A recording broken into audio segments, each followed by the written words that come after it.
Good afternoon. I'm honored to be with you, and frequently I like to take moments and just say thank you. I've had so many of you reach out. I've had so many of you send me messages, and it's a joy to interact with you. And these videos are, just another opportunity to support you in your recovery. And many of you are so kind, and it means everything to me. Some of you are not so kind, and that's okay too. I'm not everybody's favorite, never have pretended to be, and understand this comes with a price.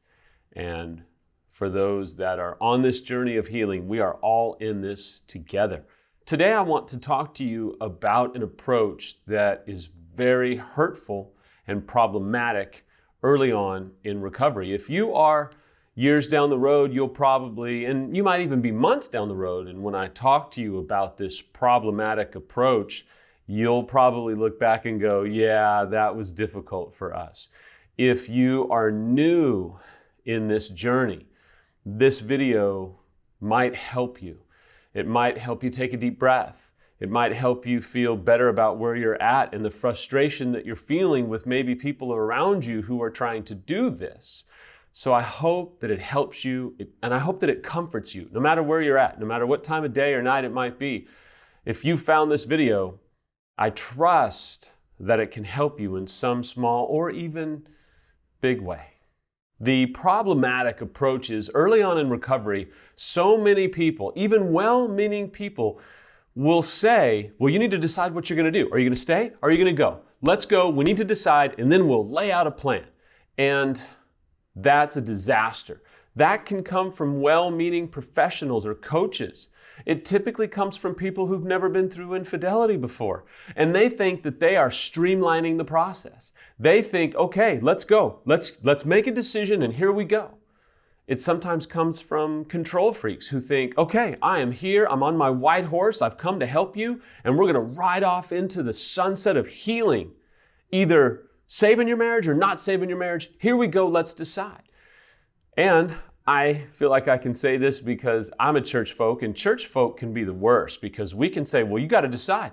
What's God telling you what to do right now? And then do it. And that can be incredibly painful. And again, it can come from well-meaning people who may have a smile on their face, who actually may even love you and care for you, but they've never been through it before. Or they went through their situation and they think that their situation is exactly like everybody else's, and it can frustrate you. And it can make you feel angry, hurt, and disillusioned because you've got these people that you have trusted before saying things to you that might seem right, but actually they're causing more distress and more pain and more frustration. And you kind of go, what do I do? These people have no idea, typically anyway, have no idea what it takes to heal from infidelity or addiction. And so they're giving you advice that, yeah, if you were building a house, yeah, how are we going to build it? Let's go build it. If we were trying to repair our credit, how do we do it? How did we get here? Here we go. If we were dealing with bankruptcy, sure. If we were dealing with just mere communication struggles, yeah, okay. Not for infidelity. That approach actually fails miserably more times than not because of several factors that have to be discussed. Before I give you some of those factors, though, here's kind of the reality. Right now, you don't have to rush to a decision because on one side, and I kind of want to map this out for you, on one side, choosing to save this relationship could be signing up for more and more pain and hurt and devastation and relapse or just agony. It could be awful. It could be years and years of awfulness and more of what you've already felt. And that scares the heck out of you. Alternatively, you could be signing up for a miracle. This could be everything that you so desperately want. If you come from faith, this could be a miracle, and everything that you're praying for could absolutely happen. If you don't come from faith, this might be a picture of healing, restoration, revitalization. This could be what you so desperately want, which is to love again, laugh again, feel joy again. You may have a vision of being a couple that could help others down the road because you really could see restoration, which may not even seem real. It seems too good to be true, but I promise you, it happens. And I'll throw a little caveat because people quite often get frustrated, but some of the most healed people are some of the most quiet people. You don't always read a ton of blogs or Instagram posts or Twitter feeds or videos like this of couples who've been saved out of the depths of hell and now they're telling everybody about it. But I can promise you, go to affairrecovery.com, click on success stories. You can read success story upon success story for hours from real people. The names have been changed to protect their identity. Real people, real stories, real journeys of healing that will comfort you if you need hope. Okay, Sam, so why is it bad then?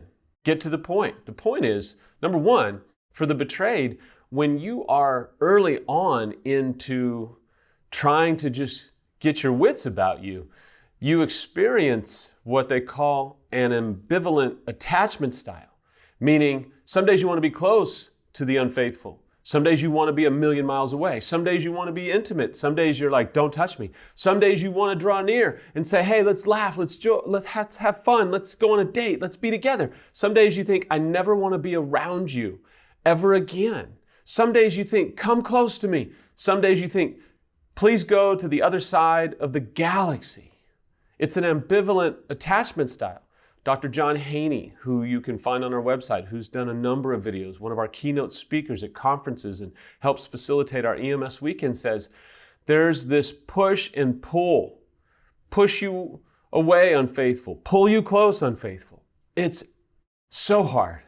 It's so tough, and it takes time to navigate through that. The reminders, the triggers, the intrusive thoughts, the overwhelming emotions. Man, there's so much grief, but yet the person that would help you in your grief typically is the offending party. So there's this ambivalence. So to try and decide right now is agonizing. If you're an unfaithful now, you've been in this fog.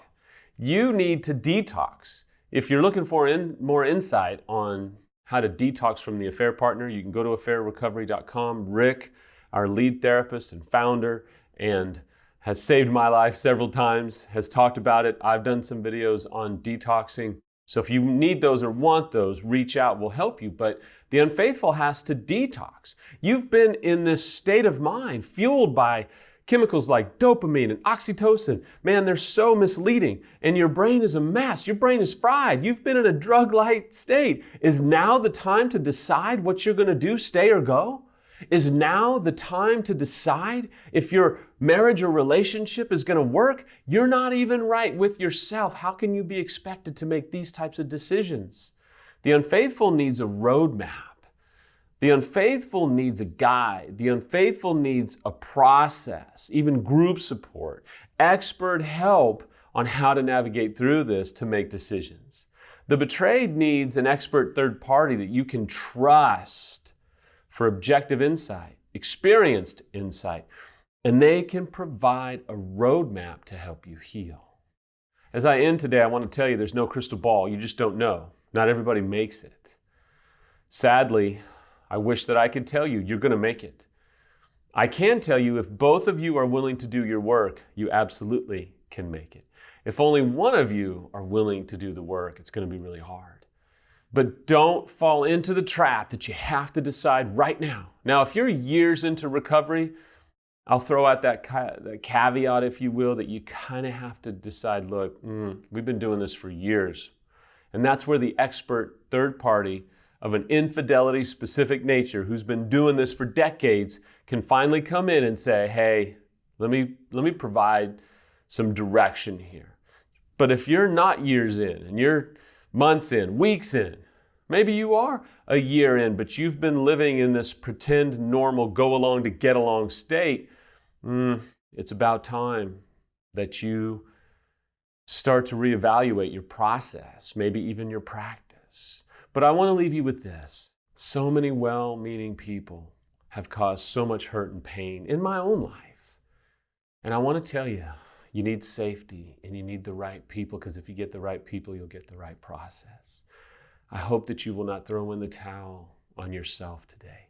I hope that you will give yourself a chance to rise up, get help, be better, and maybe even do better. If I can help at any level, please reach out.